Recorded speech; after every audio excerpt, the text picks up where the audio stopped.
I never planned to hide my success. Growing up in a simple family in Cleveland taught me the importance of staying humble and working hard.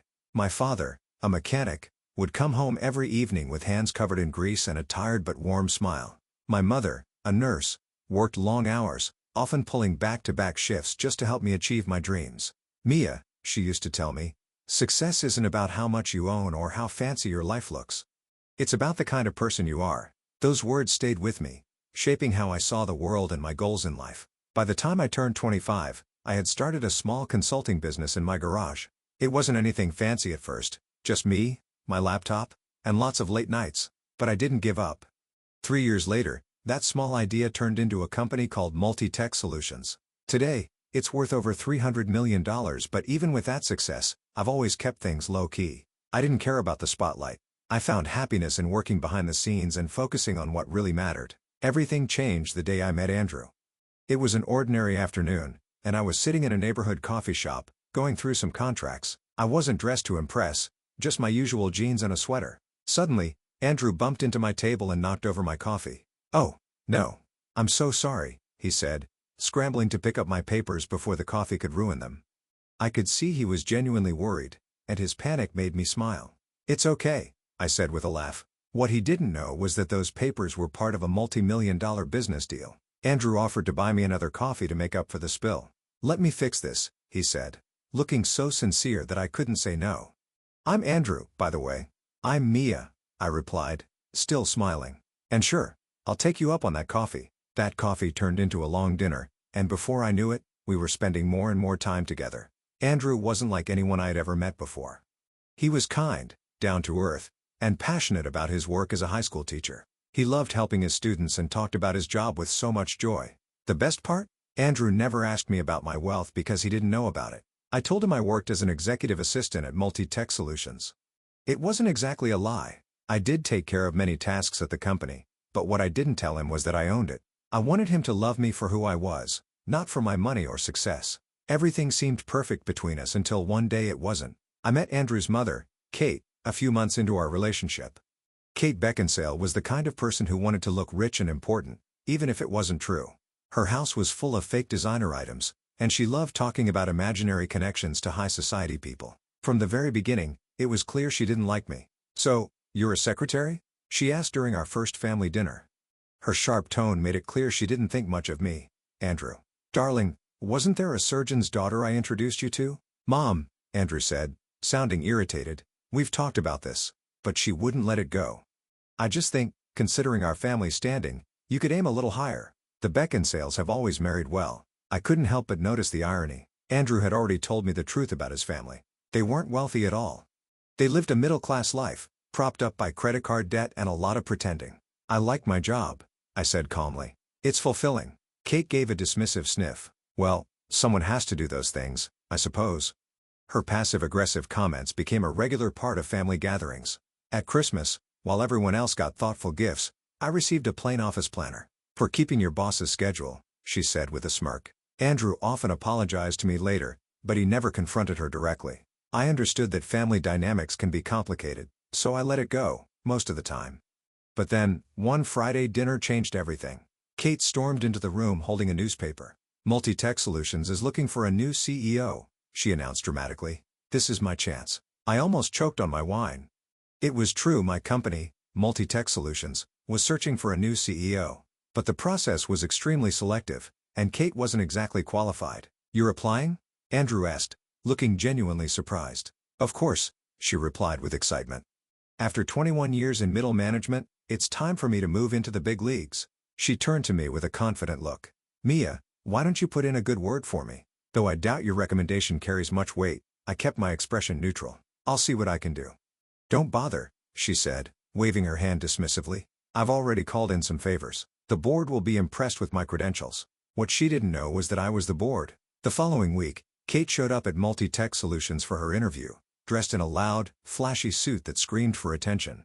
I watched from my private office as Kate, Andrew's mother, loudly talked about her qualifications in the lobby. She sounded confident, as if she already had the job. "Mrs. Beckinsale," my assistant said politely, "the board is ready for you."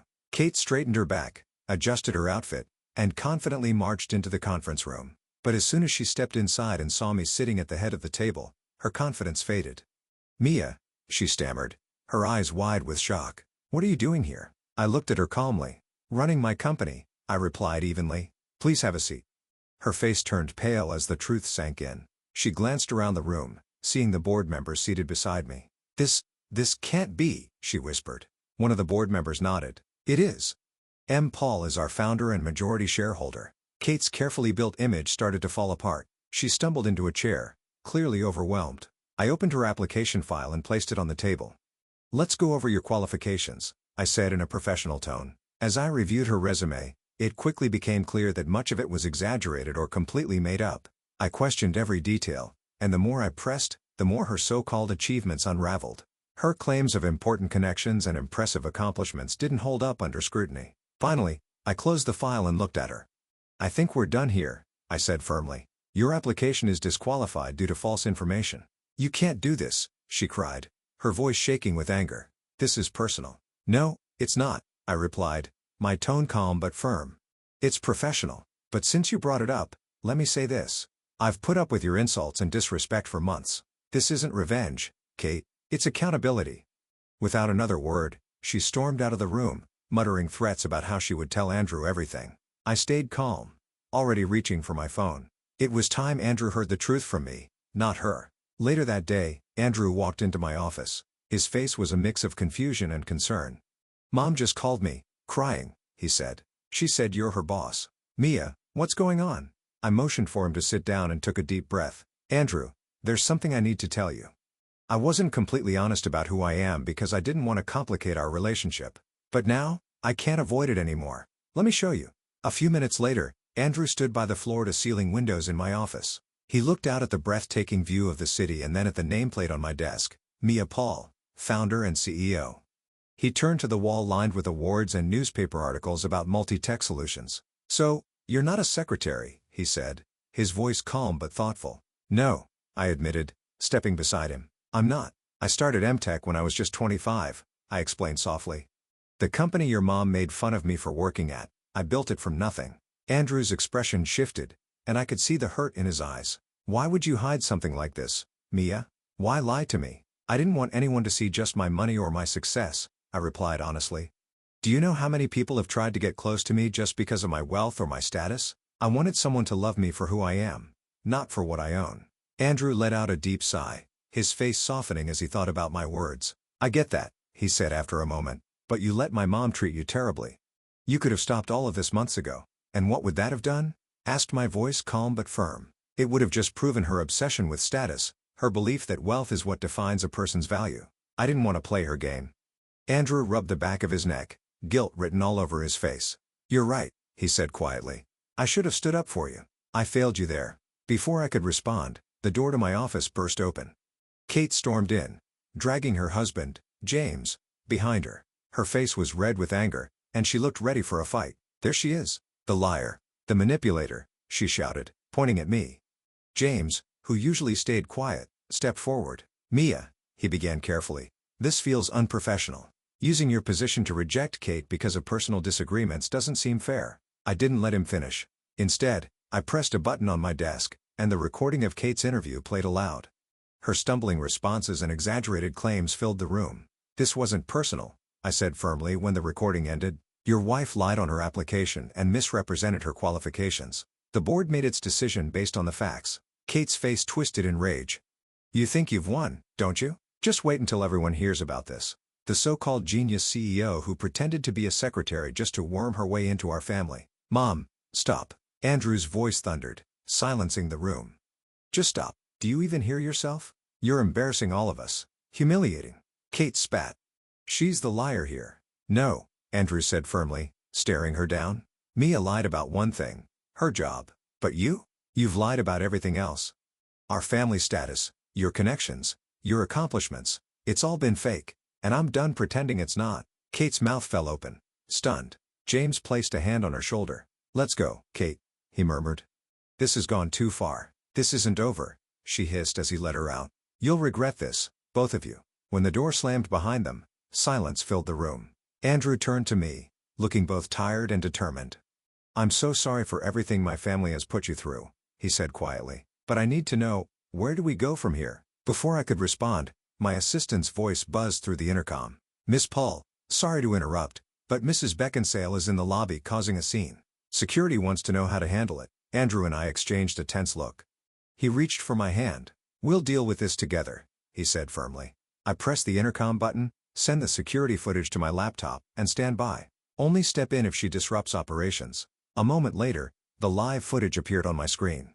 Kate was pacing back and forth in the lobby, her face flushed with anger. She stopped random employees ranting loudly about me. Most of them ignored her, some rolling their eyes as they walked away. Then, she pulled out her phone and waved it in the air. "She's stealing clients," she shouted. "I have proof right here. Financial documents from Shield Your eBay Insurance." My stomach dropped. How had she gotten her hands on those files? They were confidential. Andrew's face turned pale. "She works in middle management at Beckinsale. She must have accessed them through her job," he said, his voice filled with disbelief. Without wasting a second, I grabbed my phone and dialed. "Mr. Beckinsale, this is Mia Paul. Your employee, Kate Beckinsale, is in my lobby, making threats and attempting to expose confidential client information." "Yes, I'll hold." On the screen, Kate continued her tirade. "I'll ruin her," she screamed. "She's been stealing our best clients." Before I could react, a new voice cut through the chaos. Kate Beckinsale, a poised woman in a sharp suit, entered the frame, flanked by two men. She walked straight up to Kate, her expression cold and professional. "I'm Jade Goody, legal counsel for Shield Your eBay Insurance," the woman said firmly. "You are hereby suspended pending an investigation for violating your non-disclosure agreement and attempting corporate espionage." Kate stumbled back, her confidence crumbling. "No, you don't understand," she stammered. "We understand perfectly," Jade replied icily. "Your access to confidential files has been monitored for weeks." This public outburst only confirmed our suspicions. Kate's protest grew louder, but her words were ignored as security escorted her out of the building. Andrew watched the footage in stunned silence, his expression a mix of shock and disbelief. "I didn't know she was capable of this," he said finally, his voice trembling. "It's not your fault," I said gently, placing a reassuring hand on his arm. "But we need to address this openly, with your family, with mine, and with our teams." Andrew nodded, his voice steady despite the turmoil. "Together," he said. As we stood side by side, watching security lead a furious Kate out of the building, Andrew turned to me, his brow furrowed. "Did you know anything about her work performance?" I shook my head. "No, but now we know the truth. It's time to move forward with honesty." I found out during the merger discussions, I admitted to Andrew. "I'm planning to help her move into a role that fits her skills better. That's one reason I kept my identity a secret. I needed to understand the whole situation before making decisions that could affect her family." Mr. Beckinsale, who stood nearby, gave a faint smile and shook his head. "You're always thinking about others, Mia. That's one of the reasons I agreed to this merger in the first place," he said. He adjusted his jacket before adding, "Don't worry about Kate. We'll handle the legal issues carefully, especially for Andrew's sake." After Mr. Beckinsale left, the office became quiet. Andrew sat across from me, gazing out the window, lost in thought. Finally he spoke. "I need some time," he said softly. "This is a lot to process." I nodded, keeping my voice steady. "Take all the time you need," I said. At the door, he paused and turned back to me. "For what it's worth," he began, "I fell in love with Mia, the secretary. Finding out you're Mia, the CEO, doesn't change that. It just means there's more of you I need to understand." When he left, I stayed at my desk, staring at the city lights as they flickered on. My phone buzzed, and I saw a message from James, Andrew's father. "Kate's home. She's devastated. She knows what she's lost. When you're ready, we should all talk. Families shouldn't end like this." In the days that followed, I focused on my work, giving Andrew and his family the space they needed. Meanwhile, the media caught wind of Kate's public outburst. A scandal involving corporate espionage during a merger was too juicy for the press to ignore. Thankfully, both companies' PR teams worked hard to keep the damage under control. One evening, as I reviewed the final merger documents, my assistant buzzed in. "Miss Paul, the Beckinsale family is here to see you." I took a deep breath as they entered my office. James walked in first, his calm authority leading the way. Andrew followed, his face unreadable. Finally, Kate entered last. She looked different, her usual confident demeanor replaced with hesitation and vulnerability. She wore simple business clothes, a stark change from her usual flashy designer outfits. "Mia," James began, his tone steady. "We need to talk. All of us." Kate stepped forward, nervously wringing her hands. "I've been in therapy this past week," she said softly. intensive sessions. Losing the promotion, it broke me. It forced me to face a lot of truths about myself. Her voice trembled as she continued, I know I've caused so much pain, not just to you, but to my own family. I don't expect forgiveness overnight, but I'm here to try. Please give me a chance to make things right. I looked at Andrew and James, their faces filled with hope and uncertainty. I realized this was the first step toward healing for all of us. I built my identity around my importance, around my connections, Kate admitted, her voice trembling. But it all fell apart. You tried to hold on by grabbing more, I said gently. She nodded, tears welling up in her eyes. When I saw the CEO job opening, I convinced myself I deserved it. I thought everyone else had been holding me back. Then, when I learned the truth about you, it shattered what little confidence I had left.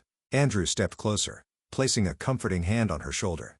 Mom, he said softly, there's more you need to share with Mia. Kate took a deep, shaky breath. I've struggled for years, she admitted. I've had a shopping addiction and made up stories about our family status. It all started when James' business ran into trouble about 11 years ago. Instead of facing the truth, I created a fantasy world. Pretending was easier than admitting we weren't who I claimed we were. James spoke up, his voice heavy with guilt, and I let it happen. I thought keeping up appearances would hold us together, but it only made things worse. Kate turned to me hesitantly. Is the merger still happening? I nodded. Yes. Kate, your actions hurt both companies, but they don't erase the good work you've done over the past 21 years. The merger includes a retirement package for long-term employees. It's yours if you want it. Her eyes widened in surprise. After everything I've done, everyone deserves a second chance, I said firmly. But there are conditions. You must continue therapy, work with HR to create a transition plan, and, most importantly, be honest with yourself and others. Kate broke down, her usual confident demeanor crumbling. She wiped away her tears and looked at me. I'm so sorry, Mia, for everything. For the way I treated you. For the hurtful things I said. Andrew stepped to my side and took my hand. We've all learned something from this, he said. Mom, about honesty. Dad, about enabling. Me, about standing up for what's right. And me, about trusting people with the truth, I added, giving Andrew a small smile. Kate nodded, her tears falling freely now. Thank you for giving me another chance. 3 months later, Kate quietly retired. The merger went ahead smoothly, and Kate found a new purpose volunteering at a financial literacy program. She wanted to help others avoid the mistakes she had made. By the time spring arrived, the tension between us had faded. Kate was rebuilding her life. Andrew and I were stronger than ever, and our wedding day finally arrived. As I walked down the aisle, I saw Kate sitting proudly in the front row, smiling with genuine warmth. We had all been through so much, but this moment felt like a new beginning, a chance for all of us to build a better future together. Kate stood at the microphone, her voice steady but full of emotion. A year ago, she began, I believe status and appearances were everything, but my daughter-in-law showed me the truth. Real worth isn't about money or titles. It's about how you treat people. Mia, thank you for giving our family a second chance, not because you're a CEO, but because you're a kind and compassionate person. Her words touched everyone in the room, and there wasn't a dry eye in sight. Andrew reached for my hand under the table, giving it a gentle squeeze. We had rebuilt our relationship on honesty, moving beyond the lies and pretenses that had once caused so much pain. I glanced around the room and saw how much had changed. James was deep in conversation with my father, both of them laughing and exchanging business stories. Kate was helping my mother arrange the flowers on a nearby table, her movements calm and unhurried. Our employees were mingling with family members, sharing jokes and smiles. In that moment, I realized something important. Success doesn't mean much if you don't have people to share it with. Andrew leaned in closer and whispered, Are you happy? I turned to him with a grin. Very happy, I replied. Though I do kind of miss that secretary desk sometimes. He chuckled. Well, your assistant is going on maternity leave soon, he teased. Maybe you could fill in for her. Don't tempt me, I said, laughing. I might just go undercover again. Kate, overhearing our conversation, joined in the laughter. This time, her smile was genuine, free from any hint of pretense. She had found something far more valuable than status, peace with who she truly was. As the celebration continued, I thought back to the moment that had started it all, the accidental coffee spill during my first meeting with Andrew. Who would have thought that a little chaos would lead to this? Life's biggest blessings often come in the most unexpected ways. I looked around at the people I loved, feeling a deep sense of gratitude. This moment was the result of second chances, hard truths, and the courage to be authentic. Andrew caught my gaze and smiled. What are you thinking about? He asked. I'm thinking about how lucky we are, I said softly. We've come a long way, And it feels good to finally have everything out in the open." He nodded, his eyes filled with warmth. "We're building something real now," he said. "No lies, no pretending, just us." As the room buzzed with laughter and conversation, I felt a wave of contentment. True success isn't measured in dollars or titles. It's measured in the love you share, the lessons you learn, and the courage to be your true self. And in that moment, surrounded by family, friends, and the man I loved, I knew I had found exactly that.